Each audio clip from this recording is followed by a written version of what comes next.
Hi, good evening, everybody, and welcome to the March 6, 2023 meeting of the Parks and Rec Commission. Will the secretary please call roll? Commissioner Alexander? Here. Commissioner Borowiak? Here. Commissioner Esparza? Here. Commissioner Pollock-Cushing? Here. Commissioner Suchek? Here. Commissioner Short? Here. Commissioner Abu-Markia? Here. Commissioner Bridge? Here. Commissioner Suchek, will you please lead us in the pledge? I pledge allegiance To the flag of the United States of America and to the republic for which it stands, one nation, under God, indivisible, with liberty and justice for all.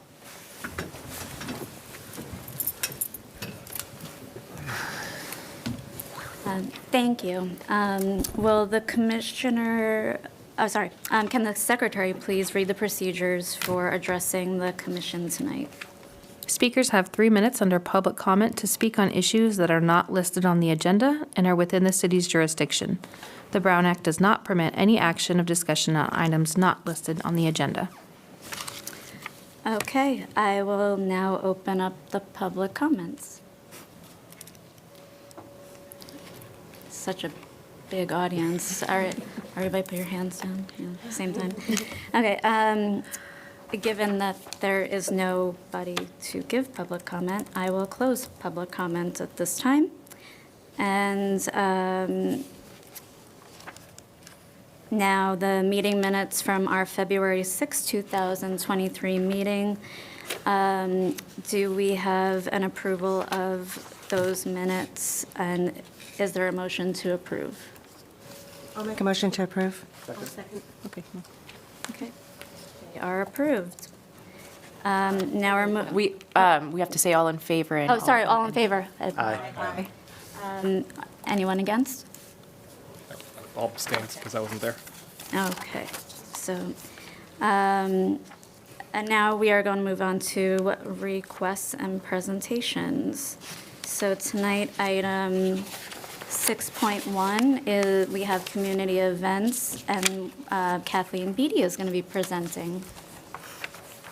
This is an informational only item.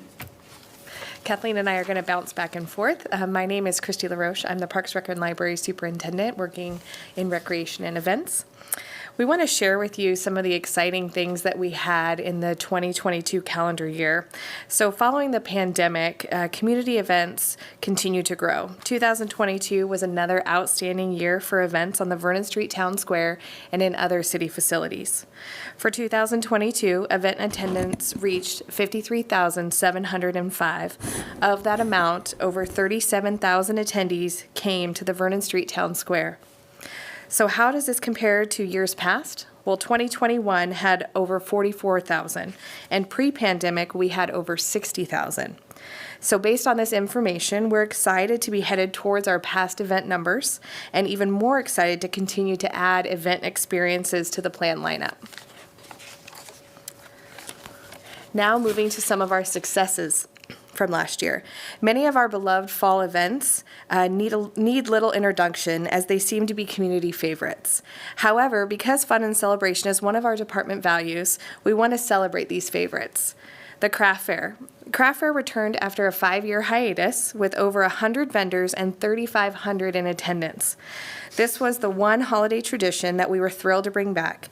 Held at the Maidu Community Center the first Saturday in November, and this will return to be one of our annual staple events. Continuing on in the season, we celebrated Turkey Trot, which continues to grow each and every year, reaching the biggest attendance number yet with over 3,000 runners and walkers on Thanksgiving morning. Next is the much-loved Downtown Holiday Celebration. The series of events held the week before Thanksgiving consists of 4 events: Tree Grove, Tree Lighting, North Pole Tavern, and Breakfast with Santa. These series of events continue to grow in popularity. The Tree Grove featured the most amount of trees since the event's inception, with 35 trees participating for community vote. Tree lighting had new and fun components added this year, such as a large craft booth row and more interactive character experiences, adding to the holiday magic. North Pole Tavern also saw an increase with over 500 attendees who enjoyed beer and wine tasting and live music. Lastly, Breakfast with Santa was so popular this year that both seatings sold out in only a few hours of being open to the public. Because of this, we're already planning another Santa-type event in 2023 and can't wait to share more information at a later date. Finally, the beloved Neighborhood Santa. As floats traveled through many neighborhoods in Roseville, staff, or should I say elves, were blown away at the crowds in every neighborhood. We ran out of 10,000 candy canes on our third route and had to rush to get more. What an awesome problem to have. Now to celebrate some of the successes at some of our newer fall events, I'd like to introduce Kathleen Beatty, our dedicated event staff person, to share some of the events she single-handedly created this past fall. Good evening, Commissioners. I want to take a moment and spotlight some of the amazing events we offered this past fall. Most were our first-time events, while others were significantly modified events to improve the overall experience for the community. First up is our Honoring Veterans event. This event featured representatives from each military branch, live music, vendors for veterans and their families. The best part of the evening was the community collected items for care packages for the troops. We collected boxes and boxes of items. We actually filled 2 carfuls, and we donated it to the Blue Star Moms, which was great. And when we donated them, we knew that they went into the right hands and they were sent off. Let's see, we were excited to see this event grow, and we can't wait to see how many more donations we can reach this year. Next is a very special event, Sensory Santa, designed specifically for families that may not otherwise be able to participate in the event due to sensory, behavioral, or physical challenges with their child. This event offered a calm, welcoming environment for families to meet Santa and have special activities and the holiday experience. Over 40 families participated. We worked with Placer County Office of Education to ensure that we were able to connect with families and share this new event with them. Moving to our Friday Flicks event. This event necessarily is not a new event, but we added our pre-party to it, which is great. So families come out before the movie. They experience themed crafts, activities, and a special snack that they get to enjoy as they watch the film. And lastly, 2 more holiday additions were the Gingerbread House Factory and Grinchmas. The Gingerbread House Factory, this was our 2nd annual event. Families come out to Mahaney Fitness Center where they decorate their own gingerbread house. We supply the candy, but the best part, they get to leave the mess to us and we clean it up. So they get to take home the final product. And then the second event was the 3rd annual Grinchmas. This event, they stroll through Whoville, which is really Maidu Community Center. We had different time slots to fit the different needs of the families, and we hosted almost 300 people at this event. All right, so we have some exciting upcoming spring and summer returning events. So looking ahead, we have some community favorites planned. First up is the Wine Down Wednesday series. You can enjoy wine tasting provided by local wineries, live music, and tasty food. This event is sure to be a series that you're not going to want to miss as, again, it gains in popularity, and we hope to fill the square. We do have an exciting addition. Kathleen created a new kickoff to the event, which she'll talk about in a little bit, but it is our dinner on the square, or excuse me, dinner on the bridge. And following that event is the kickoff to Wine Down Wednesday. It's a $12 entrance fee, which includes 5 1-ounce tastings of wine. And there's also other options that you can purchase, such as a cabana rental, a full pour, or even a bottle to go. Next is the hilariously fun event, Comedy Night, featuring headliner Dan Edhoot, best known for acting on Cobra Kai, Comedy Central, Workaholics, and Disney Channel's Kickin' It. Although VIP tickets are currently sold out, we still do have general admission for sale. This summer concert series makes the return. We have cover bands for everything from Motley Crue, Van Halen, Lynyrd Skynyrd, and ABBA. The series is held on the 3rd Saturday of every month, beginning in June through September. Gates open at 6:30 and the show starts at 7:30. It is also free admission. And the last one to spotlight is Steam on the Square, returns for a fun morning exploration of science, technology, engineering, art, and math. And this is a carnival-themed event which features games and prizes, and pre-registration is required. Perfect. Along with many of the events we offer this season, we have new exciting events to talk about. So first is our sensory-friendly bunnies and baskets. This is going to be much like our Sensory Santa event, again, located at Maidu Community Center.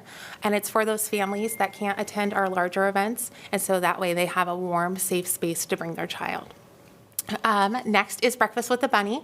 Our Breakfast with Santa was widely popular, like we talked about, and so we added a bunny component to it this year. This event sold out fast, and we're looking to grow it for years to come. Next, we have Dinner on the Bridge. This will be our kickoff event for our Wind Down Wednesday series. Again, this event is also sold out, so we're very excited about that. And then we have Chalk Your Walk. Chalk Your Walk comes to Town Square on June 10th. Tons of chalk and fun, live art demonstrations with hands-on fun is planned. It is planned to expand beyond Town Square and hopefully into neighborhoods around too, so that way it just doesn't end with a little time frame.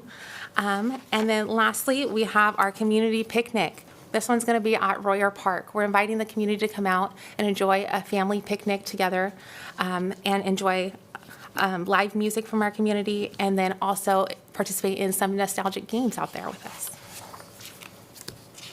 So we have all these amazing events, but we also have some amazing opportunities for organizations and businesses within the community to have some sponsorship opportunities. With over 50 community events offered annually, there's a variety of sponsorship opportunities. All of our events have sponsorship levels. However, if our levels don't meet the needs of a potential sponsor, we are also happy to build custom packages. For any inquiries about sponsorships, our contact information is at the end of this presentation. Both Kathleen and myself are happy to find creative ways to attract more sponsors to our events. Reaching over 50,000 local residents is a great opportunity for businesses and organizations within the community. All right. Next, the website featured on the screen is a place where all our event information is located. These event pages are updated regularly, so be sure to check out and back for current event information. Also, we're noticing a trend in quick sales for our tickets, so be sure to register for ticketed events as timely as possible to guarantee your spot. Along with the information about our community events, you can also find our commercial special event application. On average, Roseville hosts over 40 special events in our community, and community special events are a great way to unite people, share a moment, message, an idea, and capture an audience. All right, and then lastly, if there's any questions, this concludes our presentation. If there's any questions, we're happy to answer any that you may have. The trivia in the square, is that a library thing, or is that also? Us. That's also you, okay. That is us, yes. That is slated for April 14th. Okay. Well, if you want to go to Dinner on the Bridge, you're too late. Can't be asleep at the switch on some of these events. How many people did you say come to Roseville Square for the events? 37,000? Roseville Square specifically, 37,560. Incredible. And do we have any way of tracking? Are people coming from all over the city? Are they I mean, I think the purpose of having it here and bringing people to downtown is fantastic. I just want to make sure, are we getting people from the edges to come in? Do we know that? That's a great question. So one of the things that we did when we first opened Town Square was we had iPads out there, and we would just stroll through and ask about 3 different questions. Where are you coming from? How'd you hear about the event? And then do you have any ideas for other events that you may want to let us know about? And we got that data. It was really great data, but we haven't done it in a long time. It's actually something that we're bringing back this summer. So we will have new data to share with you later this year. To hear it. Thank you. Thank you for the presentation. Yes. I'll just say, I love the idea of the sensory bunny and the sensory Santa. I think that's a great addition. Anybody else? Any more comments? Well, thank you so much, Christy and Kathleen. Thank you for a great presentation, and it sounds like we have a really busy but fantastic year ahead. So thank you both. Madam Chair, we should also open this item up for public comment, even Okay. if there might not be folks from the audience. Okay, I will open this up to public comment.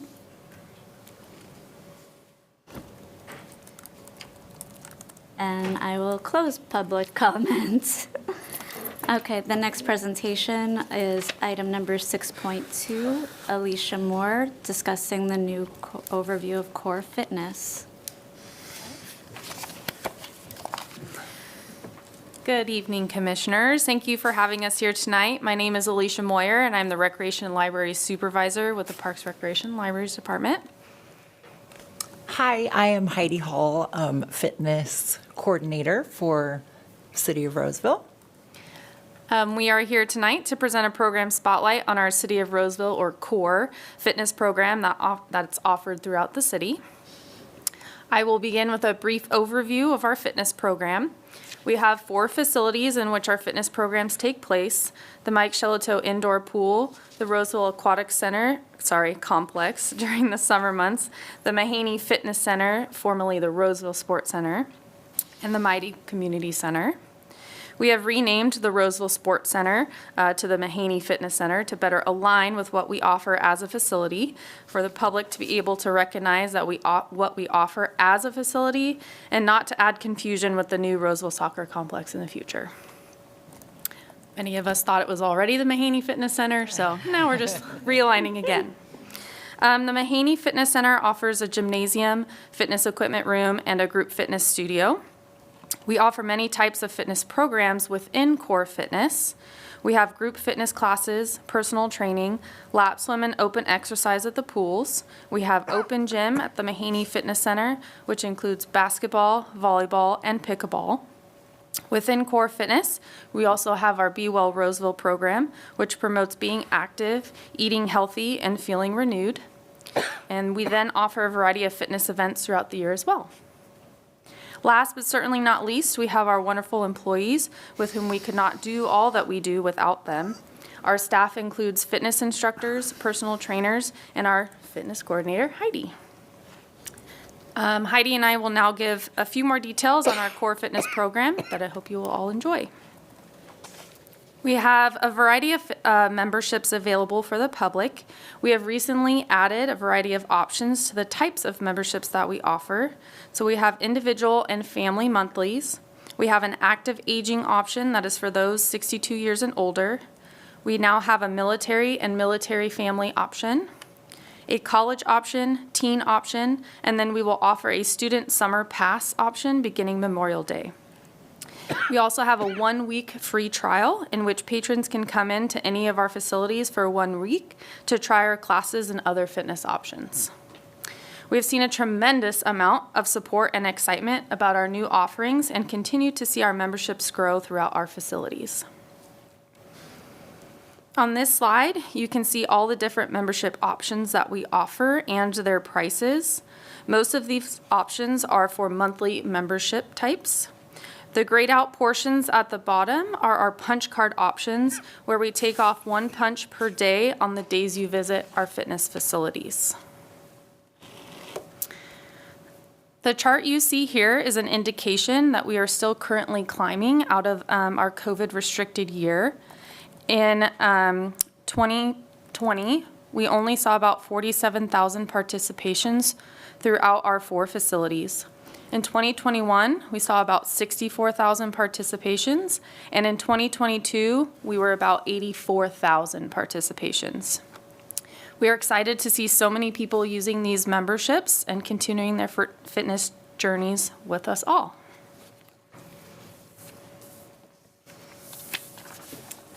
So, as Alicia mentioned before, we have a lot of fitness programs that we offer, but I'm going to go over some of them in a little bit more detail. At the Mahaney Fitness Center, we have 42 fitness classes a week. At the indoor pool, 32 aqua classes a week, and then at Maidu Community Center, 11 classes a week. In addition, out at Maidu Community Center, we have the outdoor fitness court where you can regularly see people working out, and that is free for everyone, open from sunset to sunrise. We also have our personal training programs where members can sign up and have a one-on-one session with a personal trainer, or can purchase more for their desired days and times based around their schedule. We have lap swim and open exercise daily at the indoor pool. That's offered year-round.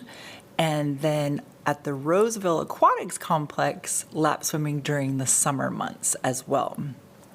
We currently offer 17 different lap swim and open exercise opportunities per week at the indoor pool. Then at Mahaney Fitness Center, we offer a variety of times for open gym where patrons and members can come in to enjoy activities such as basketball, volleyball, and pickleball. These activities and the participations are only growing as time goes on, and we see the biggest uptick in attendance when the schools are out of session. We offer a variety of fitness events throughout our facilities during the year as well. We just wrapped up an event called Be Well, Heart Healthy Bingo, and that was for the entire month of February to celebrate Heart Healthy Month. All of our members got a bingo card, and they were able to complete their squares by taking different classes, visiting different facilities, even going to the library and checking out a heart healthy book. And then they were able to earn prizes for completing their bingo squares. Then the next slide is more about this Be Well. I keep saying Be Well. So what does that mean? Our Be Well Roseville is an initiative where we focus on the 3 areas of wellness for the city: physical exercise, good nutrition, and then mind-body renewal.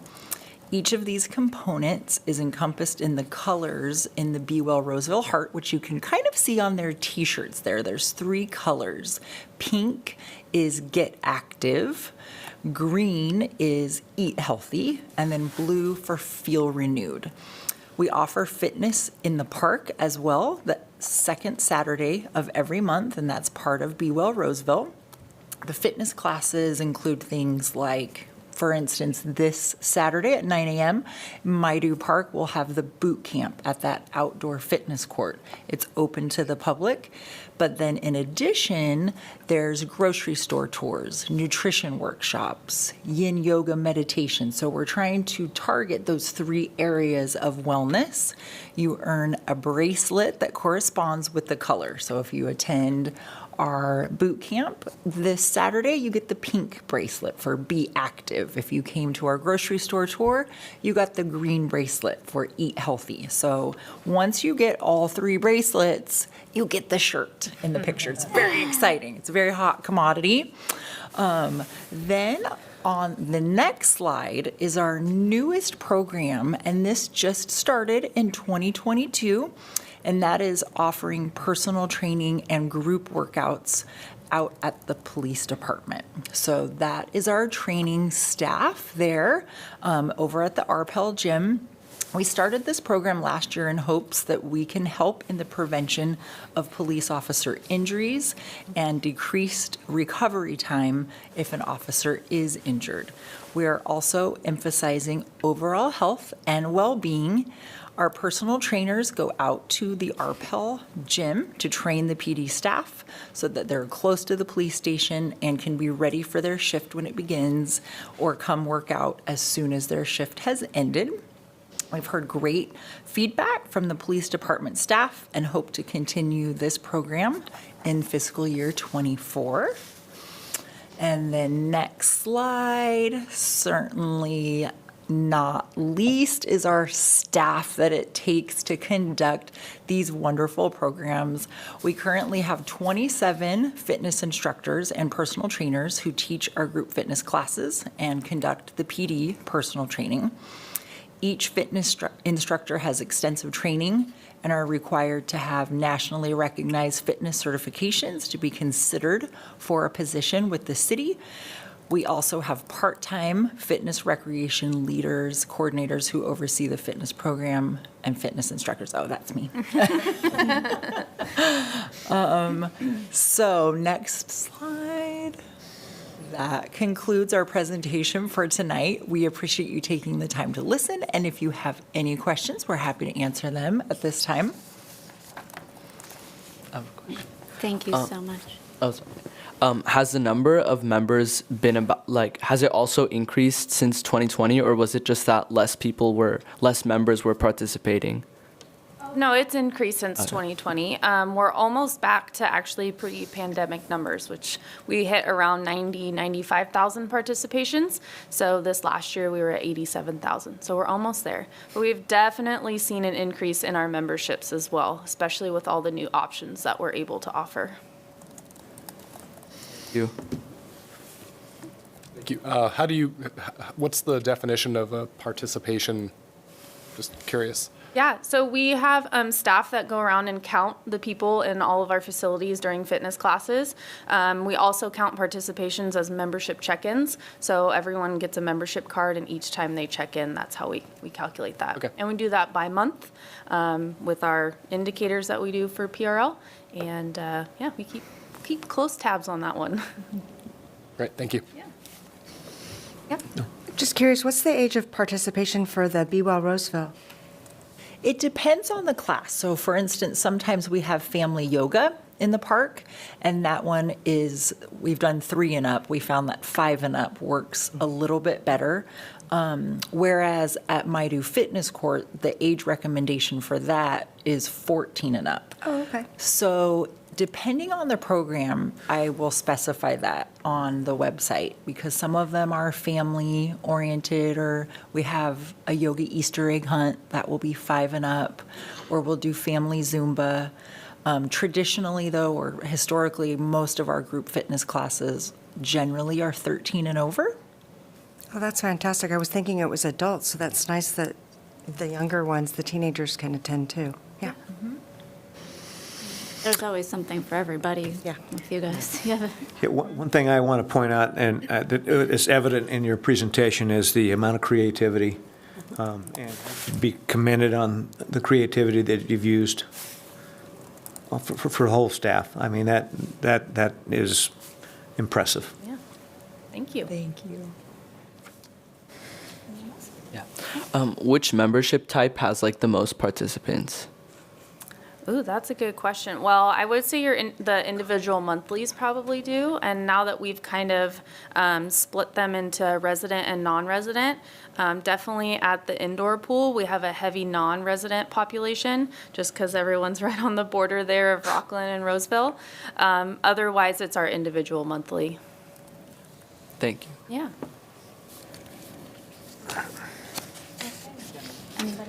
Yeah, if I could, I love, one of the things that I think makes Roseville so special is the connectivity, the community, it all falls under the roof of Roseville. And so I love that we have, the expertise where it comes to fitness and coordination. We have I'm talking about the PDPT, we have the police that could really benefit from that. And so to Commissioner Alexander's point, the creativity to bring those together, I don't know, I think that was incredible.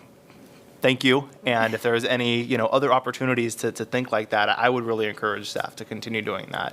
I think that's really special. Yeah, absolutely. Yeah, you guys have a really inventive programming lines up for this year, and clearly the graphs show that people are wanting to participate, wanting to be out and socialize, and great calendar. Great job. I should say that was an informational item only, but at this time I will open public comment. And I will close public comments. And we're going to now move on to item 6.3, informational item only. It's the Park Development Process presented by Tara G.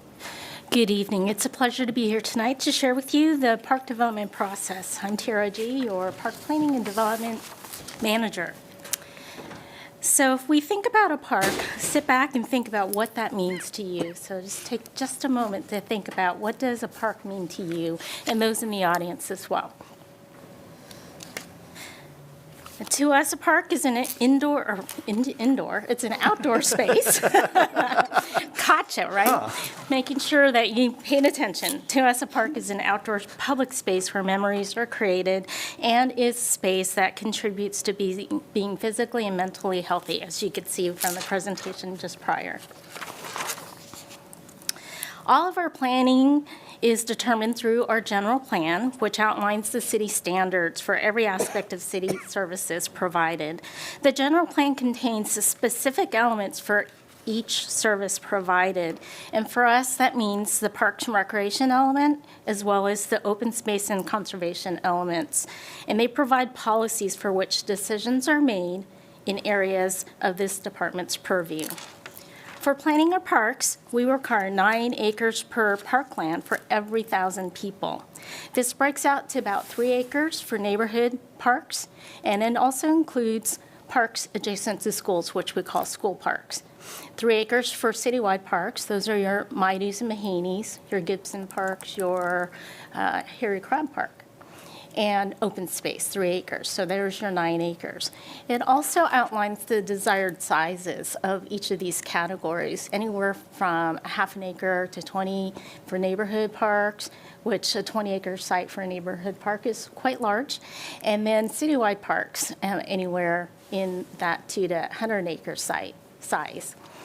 For open space, it can be unending. Population served for each of those neighborhood parks, 2,000 to 3,000.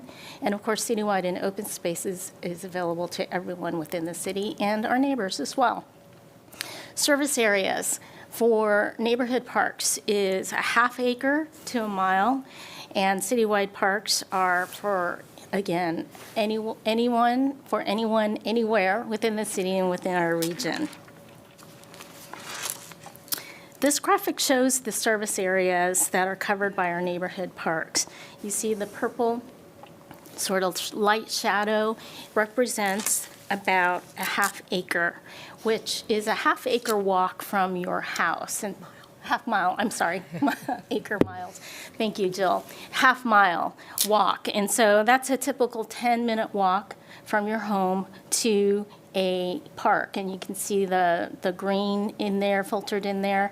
So basically we have about 84% of our entire city planned or has coverage of a park within a half mile of your home. The graphic also shows the existing and proposed areas, so you can see some of the darker purple are proposed parks. And for more detail about our 10-minute walk, check out our website at www.roseville.ca.us and Parks in the Works, and you can see that. This is a video that is got no sound, so I'm going to narrate it. And it describes how we collect funds in building a park. So home sales occur throughout our area within what we call specific plan areas. And I'll describe that a little bit more in the next slide. However, this plan area determines where our parks are, where our schools are, where our roads are in the long-range planning component of that. And so you can see this is Sierra Vista and how the parks and the open space lay out through the throughout the community. So when you go and buy a home, you will pay a park fee. You will also pay a citywide park fee as well. So those are collected one home at a time, one building permit at a time. So when people ask, why isn't my park being built? It takes a number of homes to build up that fund in order for us to have enough money to build a park. But not only build the park, but also maintain the park as well. So we can't build a park without having the ability to maintain the park. It's like buying a new car and not having enough money to put gas in the car. So there you go. We also have community input sessions too, which I will get to in a little bit, where we are able to determine what goes in a park and what fits that neighborhood. So here's the long-range planning component, and you can see the map of this entire city on the left, which shows all the different plan areas that are within the city. Last meeting, we had somebody ask, or we did a report based on Creekview, and you can see Creekview in the upper left Right there. Thank you, Titi. And that is a new area that is directly adjacent to the West Roseville specific plan area. So that is being built right now, that community. There's some homes on the south side of a creek. And that's where Creekview is. And to the north is going to be Amarusa Ranch, which you'll hear a lot about. Amarusa Ranch is actually the graphic for what's planned where is on the right of the slide. And you can see that there are the dark green, which are the parks, the light green, which is open space. You see yellow, and that is where single-family homes are.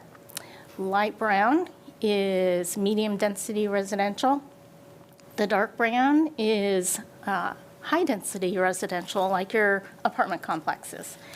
Purple is quasi-public, which is well sites. And in the center of this one in particular, it's an elementary school right there, that purple right smack in the middle of the plan. And the red, last but not least, is your commercial areas.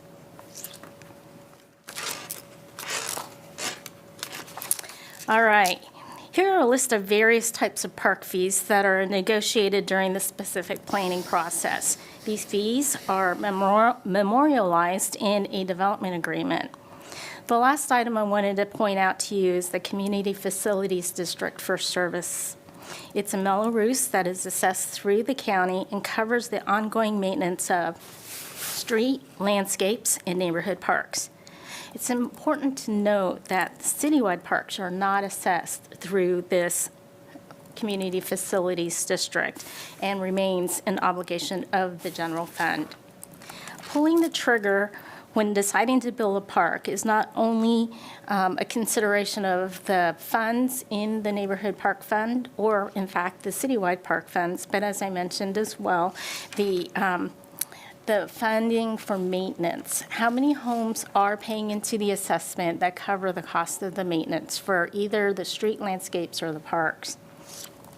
Typically, if the city is going to build a park, we're looking at 50 to 60% of those homes the park is being served to be occupied and paying into the Community Facilities District for Service.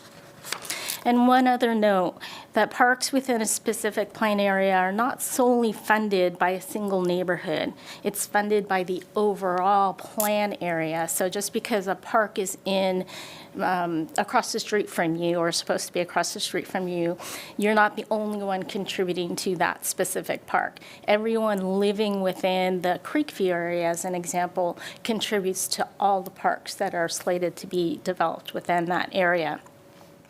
As well, funds collected in one plan area cannot be used in another plan area. So as an example, if we're collecting neighborhood park funds within Sierra Vista, we can't use it in parks for Campus Oaks, as an example. The monies need to stay within that plan area. All right, we're going to fast forward to building our parks. This is an 8-step process that takes about 2 to 2.5 years. And every time I say 8-step process, I feel like, it's, a recovering 8-step process from smoking or something. But anyways, fast forward to building our parks.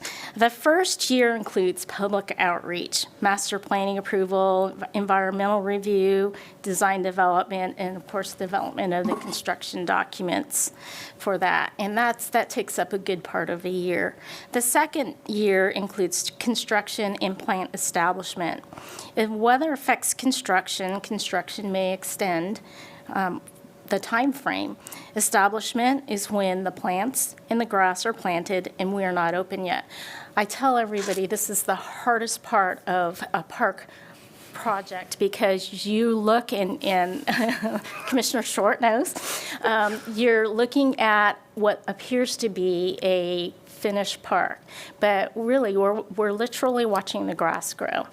And the reason why we need to do that is to ensure that it's grown in, tough enough, the roots are knitted, so that when we have heavy foot traffic that goes into the park, we're ensuring that our long-term maintenance is both cost-effective and efficient, that we're not trampling brand-new blades of grass just to go down to bare dirt. But also what happens during that establishment period is safety checks, certifications for playground, making sure that punch list little items are taken care of, and that takes time. Sometimes when people help themselves into the park during that establishment period, it extends the time that we can open because some damage, unintentional, can happen, and so we have to spend more time fixing a brand new thing versus helping it grow and doing safety checks on that. And last but not least, our 8th step, we finally made it through our 8 steps. We have a park dedication. There's a couple of them that are parks that we've recently finished, and we'll be looking at some spring dates for the park opening. And usually that happens. We'll take the fences down when the establishment period is over, and then schedule a park dedication when the weather is nice. During the course of a project, many key decisions are made, and the considerations include community needs, cost for both construction and maintenance, and impacts to the surrounding neighborhood. An example of that is a dog park. Lots of people like dog parks, and it is very popular. As such, people will get into their cars and drive to a dog park. Well, having a dog park within a neighborhood is not always a good fit. And so our job here in park development is to help people understand that there are impacts, while unintended, there are impacts to the neighbors.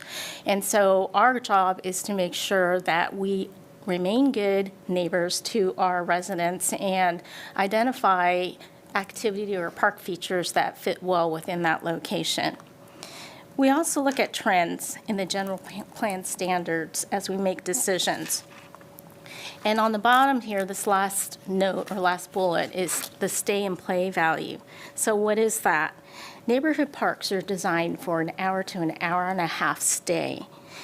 These are located, as I mentioned before, in walking or biking distance. While a school park is designed for a 2 or 2.5 hour play. This, excuse me, this might this is where you'll see formal ball fields and bigger, more formal organized sports. And the difference in the play value you'll see is whether we put a restroom in or not. Because you can go home after an hour, hour and a half, but if you're playing a game or a sport, you're there for a couple hours and you'll need to have those support features. Lastly, a citywide park, their stay and play value could be all day. And so you'll see larger complexes and activities and features, larger revenue generating features that will attract people to stay at our park and enjoy it all day. There are also decisions being made during the construction phase as well. All of these factors listed on this slide are considerations and impact the final outcome of the project. While I won't go through every bullet point, an example is we've been doing a lot of value engineering these days. That's because of the post-COVID prices, cost of manufacturing, labor shortages, and such. And so our challenge is to meet the budget that has been outlined, yet deliver the outcomes that people are hoping and expecting. So our job here in park development is to find balance and to educate. While it may appear to be straightforward, in most cases, many factors affect the outcome. Public will, laws, regulations, site conditions, locations, key partners, and more affect all of it. So this concludes my presentation, and as a reminder, this is an information item only, and I stand ready to answer any questions you may have. Thank you, Tara.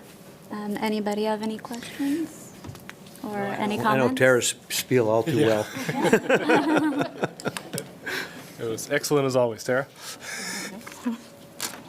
And the only thing, excellent presentation, especially for, us new people, so thank you. The only thing that I would add is long before I was on this commission, I always felt like I had such a great knowledge of what was coming and where things stood, because your staff does does an excellent job on the Parks Development website of basically this information is always available online. And so thank you for that. I always felt like I was in the know, like I say, years before I got to be up here, so.